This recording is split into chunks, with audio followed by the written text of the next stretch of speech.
Mesdames et messieurs, bonjour et bienvenue sur votre chaîne d'information en temps réel, l'actualité en Afrique et dans le monde en continu. Vous informer est notre mission car l'information vous place au sommet du monde. Alors si vous êtes nouveau, abonnez-vous et cliquez aussi sur la petite cloche de notification pour ne plus rien manquer, cela étant fait c'est parti.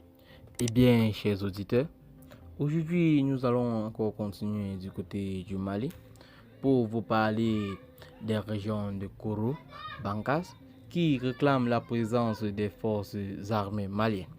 Alors que l'armée fait des gros efforts depuis quelques mois pour dissuader et anéantir les forces du Mali sur l'ensemble du territoire national, les intimidations et des sabotages se font toujours sentir dans plusieurs localités du pays. Ces derniers jours, le cercle de Koro et de Bankas sont sous des fortes menaces dues à des attaques perpétrées par l'endroit et l'absence remarquée par moment des forces armées maliennes dans ces différentes localités. Juste après le revers de Moura, les groupes armés terroristes se sont déchaînés et multiplient les violences après les 3 attaques simultanées perpétrées contre le camp militaire de Savéré et celle de Bapo et de Nyuno le 24 avril 2022. Ces assaillants continuent de menacer les populations avec parfois des dégâts matériels. C'est le cas notamment dans le cercle de Koro et de Bankas depuis quelques semaines. Le 3 mai 2022, des hommes armés ont brûlé la direction de l'école fondamentale du village de Omo dans la commune de Boumdo.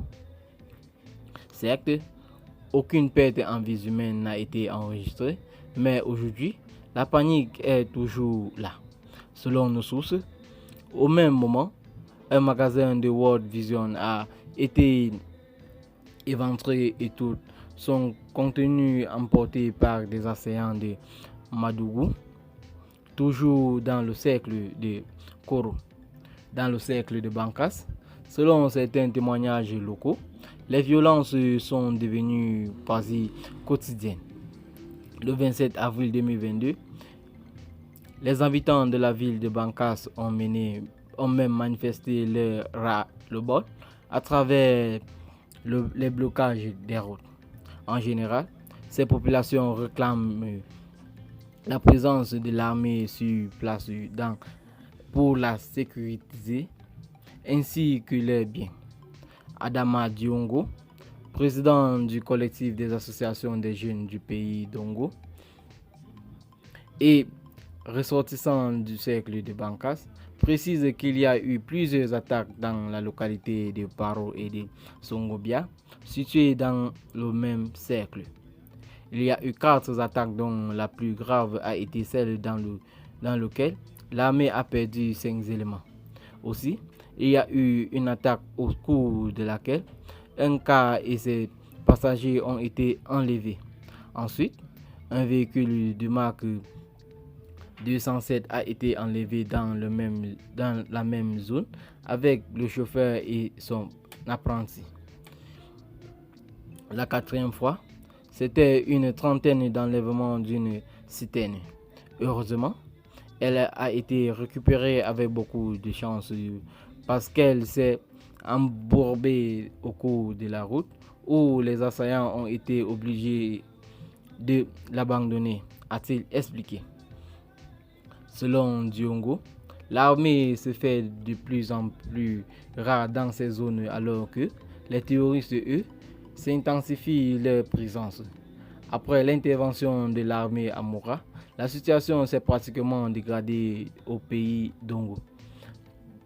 Nous avons aujourd'hui l'impression que les djihadistes veulent se venger du renvers subi à Moura. Les groupes armés se montrent très actifs dans cette zone. Ils ont même demandé ou exigé à des familles de fournir des bras valides pour renforcer leur rang. Au même moment, les actions de l'armée ont été très réduites dans ces localités, notamment dans les 4 cercles, Koro, Bankas, Banziara et Douenza, où la menace de l'insécurité a souvent fait beaucoup de dégâts, souligne-t-il. Ainsi, l'armée est fortement sollicitée pour sécuriser ces localités, surtout à l'approche de cette période hivernale afin de permettre aux populations de cultiver leurs champs. Sans quoi, il y a encore un grand risque d'aggraver l'insécurité alimentaire déjà accentuée dans ces zones concernées. Eh bien les amis, c'est ici que s'achève cette petite note d'information. Abonnez-vous à la chaîne si ce n'est pas encore fait et activez la cloche de notification. Partagez la vidéo avec vos amis si vous l'avez trouvée intéressante et dites en commentaire ce que vous en pensez. Bye bye.